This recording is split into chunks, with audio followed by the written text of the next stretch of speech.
देखिए, सबसे पहले तो मैं जितने परीक्षार्थी हैं उनको एक बात हमेशा ध्यान रखना है कि रणनीति निर्णायक होती है। Strategy is decisive factor. बहुत बढ़िया। अगर आपकी रणनीति अच्छी है, देखियो रणनीति अच्छी होती है आतंकवादी की, हमें मारकर चला जाता है।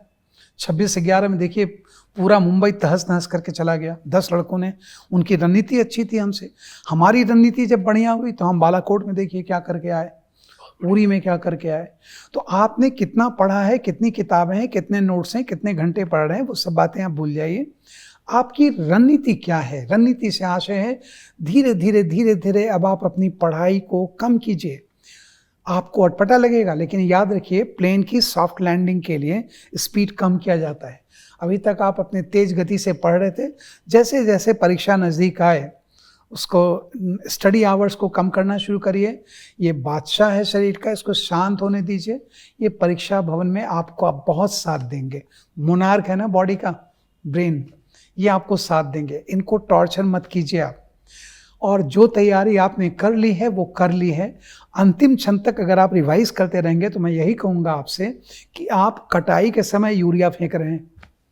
किसान कटाई के समय कभी खाद नहीं फेंकता है, कटाई के समय कटाई ही करता है। एक बात। दूसरी बात मैं अपने अनुभव के आधार पर कहना चाहूँगा, देख लो परीक्षा में जा रहे हो, it's just like an encounter. Bullet proof लगा लो, हेलमेट पहन लो, जो करना है कर लो, लेकिन जब ग्राउंड पर पहुँचोगे किस दिशा से गोली आएगी कोई नहीं बताने वाला है आपको। वहाँ पर ग्राउंड सिचुएशन के हिसाब से ही हमको रिस्पॉन्ड करना होता है। और एक बात और बता देता हूँ, एक छोटी सी वाकया। एक बार ऐसा हुआ कि एक सबॉर्डिनेट आके बोला, सर हम चारों तरफ से गिर गए हैं, अब कोई रास्ता नहीं है।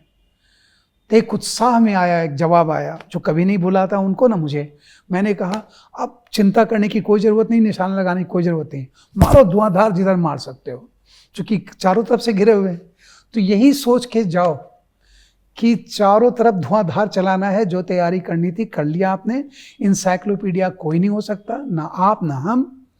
और IAS टॉपर भी 65% पर आकर अटक जाता है। इसलिए 100% कवर कर कोशिश मत कीजिए।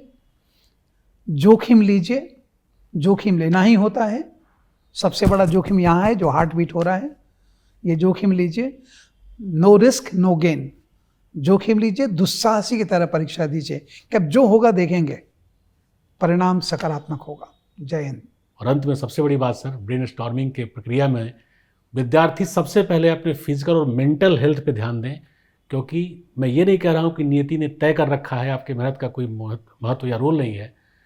नियति ने जो भी तय किया हो, आपको खेलना बहुत बढ़िया से है। जैसे चकदे का एक डायलॉग था कि 1.5 घंटा तुम्हारे लिए है, खुलकर परफॉर्म करो। वो 3 घंटा, हालांकि 6 घंटा होता है बीच में गैप के बाद, तो 6 घंटा आपके लिए खुल के आप खेलिए, परफॉर्म करिए। और भगवत गीता का श्लोक, निष्काम कर्म कीजिए, फल की चिंता ना कीजिए, फल आपके हिस्से अपने आप चला आएगा। और कर्म की सबसे अच्छी विशेषता यह है, वो बिना फल दिए कभी समाप्त नहीं होता। अर्थात आपने जो चाहा है आपको मिलेगा जरूर। इस विश्वास के साथ जाइए और सफल होकर आइए। Thank you and all the best.